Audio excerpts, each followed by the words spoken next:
Hey there crafters, Louise with you today, and it's my first share for the month. I wanted to give you something a little bit different, so a slightly longer video than what you're used to from me, but we've got this great Lumiere paint set, and what I wanted to do was swatch it first so that I could have a look at how it moved, not necessarily just the paint on its own, but also if I was to add water and use it like a watercolor. There are some great suggestions on the back of the packaging that this comes in, so please feel free to have a go at some of those, and really make sure that you share your projects with us so we can see the things that you're working on and how you're using them, how to inspire us to get creative. So if you are having a play with these Lumiere paints, I really hope you'll share that with us. So the colors that we've got are pink gold, blue gold, violet gold, pearl turquoise, pearl emerald, pearl magenta, metallic rust, pewter, and sunset gold. Now as you can see, have swatched two dots, and that's because one I want to leave solid, and then one I want to use my paintbrush and add some water to see how it moves and how the color feels under the brush with a little bit of water, how pigmented it is, how much water do I want to add, and that gives me a bit of a look at how it settles onto some paper. Now that I've swatched it, this is where I want to really just play. So this is my little sort of, not so much an art journal, but it's just a place where I stick things really.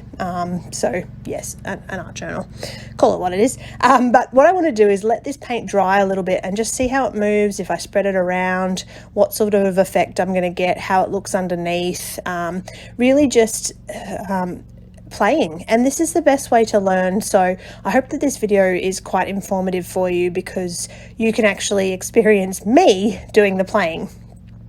Now that I've had a little bit of a fiddle around with it, I want to create some backgrounds to use throughout this month. So often when I get like a set like this of mixed media, I definitely want to try and use it. I have so much mixed media in my stash. It can sometimes be a bit overwhelming and a bit hard to actually use small amounts of it.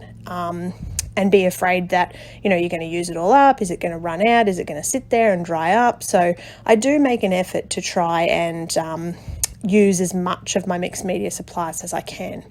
So in that sense, this is me playing with some backgrounds.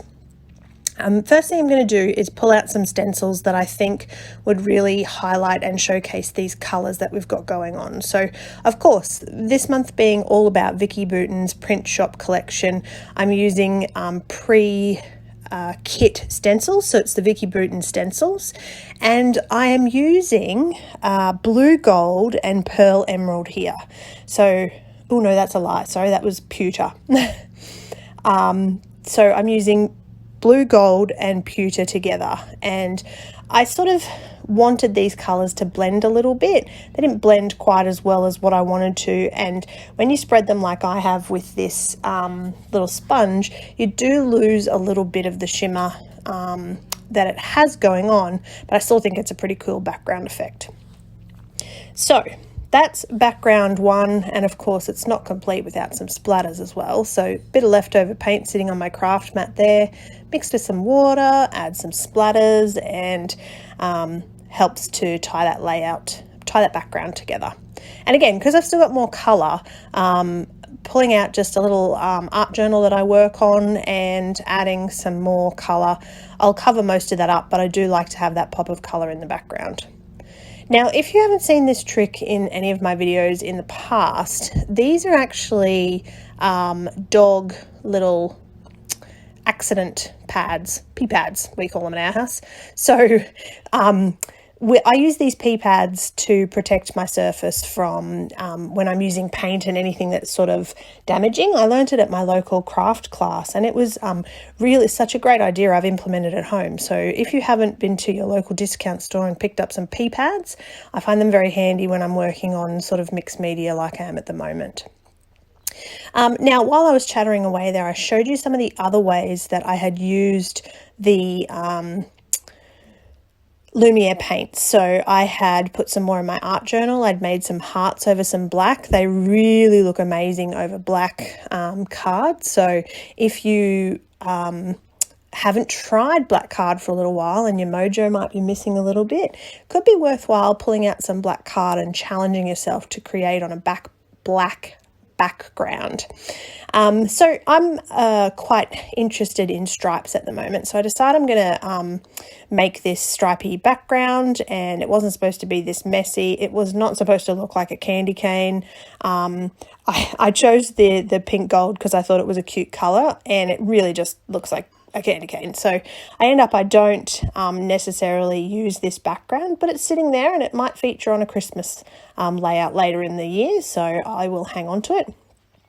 And seeing as I had quite a bit of that pink gold paint sitting around, I decided I was going to paint some of those little hearts, which is also very much a sort of a type of colour that you want on some hearts. So having a look at some of the other backgrounds that I've created, you've got this stripy one here, which is again just using the sponge through a stencil, and I'm going to create my first layout for the month. So I figured I couldn't just swatch and make backgrounds for you for this first share. I had to actually get into this kit and show you a few cute little things. So keeping it nice and simple, I love this. I love that I've already created a background and all I have to do is create layers on the top. Add a photo, add some journaling, use some embellishments, and really just decide how I want this to look. Absolutely adoring these leaves this month. I think that they really just add so much to the layout, and they just give that pop of sort of texture. A little bit of card to mount things up. I'm going to keep it super simple with this. I didn't need too much. I had that fairly busy background going on. So all I need is some minor embellishing, and then I'm going to call this my first layout for the month. So I hope that you enjoyed that. It was a little bit different to what I would first share with you normally, but I couldn't wait to get my hands on those little Lumiere paints, so I wanted to share that with you. Thank you for watching. Please make sure if you haven't already, you've checked out Kitaholic Kits, and of course, hit that little subscribe button.